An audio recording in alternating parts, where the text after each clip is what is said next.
CM Revanth Reddy ముందు మావోయిస్టులు లొంగిపోనున్నారు. దేవ్జీకి చెందిన PLGA కమిటీ మొత్తం సరెండర్ కానుంది. 124 మంది మావోయిస్టుల లొంగుబాటును పోలీసులు చూపెట్టనున్నారు. సీఎం సమక్షంలో ఆయుధాలతో పాటు లొంగిపోనున్నారు. దీనిపై ముఖ్యమంత్రి రేవంత్ రెడ్డి సాయంత్రం 4 గంటలకు ప్రెస్ మీట్ నిర్వహించనున్నారు.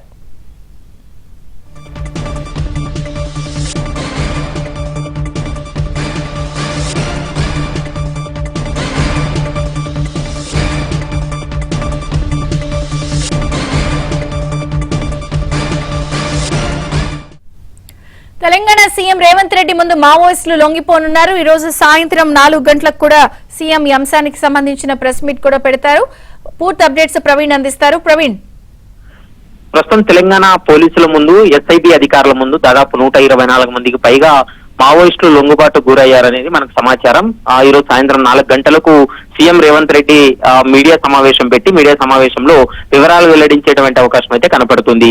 ఇటీవల కాలంలోనే మావోయిస్ట్ అగ్రనేతగా ఉన్నటువంటి దేవ్జీ లొంగుబాటు తర్వాత దేవ్జీ మాత్రమే లొంగిపోయాడు. అతనికి సంబంధించినటువంటి PLGA కమిటీ, మరోవైపు అతని భద్రతగా ఉండేటువంటి కొంతమంది కీలక సభ్యులు కూడా ఈ రోజు లొంగిపోయినటువంటి పరిస్థితి కనపడుతుంది. 124 మంది వాళ్ళు లొంగుబాటుకు గురైన తర్వాత వారితో ఉన్నటువంటి ఆయుధాలను సైతం రాష్ట్ర ప్రభుత్వానికి అందజేసేటువంటి అవకాశం అయితే కనపడుతుంది. సాయంత్రం కమాండ్ కంట్రోల్ సెంటర్ లో సీఎం రేవంత్ రెడ్డి 4 గంటలకు మీడియా సమావేశం ఉండబోతుంది. మీడియా సమావేశంలో ఈ లొంగిపోయినటువంటి మావోయిస్టులందరినీ కూడా మీడియా ముందు ప్రవేశపెట్టేటువంటి అవకాశం ఉంటుంది. మరొక సమాచారం, ఇందులో మావోయిస్టు అగ్రనేతగా ఉన్నటువంటి గణపతి ప్రస్తుతం అతను ఎక్కడున్నాడు అనేటువంటి అంశానికి సంబంధించి గడిచినటువంటి 15 రోజులుగా తెలంగాణ రాష్ట్ర ప్రభుత్వము, SIB అధికారులు, ఇంటెలిజెన్స్ అధికారులు పూర్తి స్థాయిలో నిఘా పెట్టినప్పటికీ కూడా అతను నేపాల్లో ఉన్నాడనేటువంటి సమాచారం వచ్చిన తర్వాత నేపాల్ నుండి ఢిల్లీకి చేరుకొని ఢిల్లీ నుండి హైదరాబాద్ కు వచ్చాడనేటువంటి సమాచారం అందుతుంది. మరి గణపతి లొంగుబాటుకు సంబంధించి అయితే మాత్రం ఇంకా పోలీసులు అధికారికంగా వెల్లడించలేదు. ఈ రోజు సాయంత్రం తర్వాత దానిపైన ఒక క్లారిటీ వచ్చేటువంటి అవకాశం ఉంటుంది.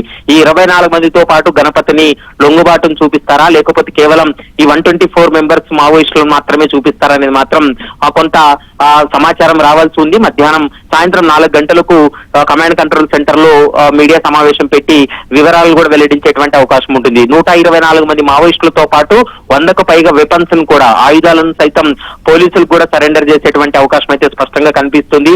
ఇటీవల కాలంలోనే దేశంలోనే ఎక్కువగా మావోయిస్టులు లొంగుబాటుకు గురైంది తెలంగాణ రాష్ట్రంలోనే.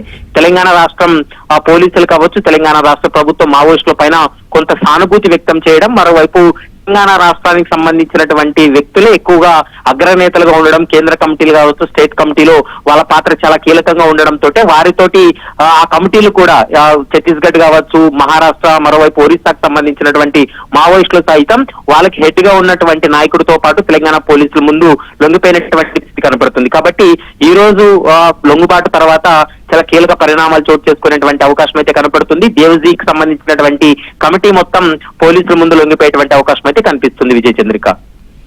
Okay Praveen, thank you.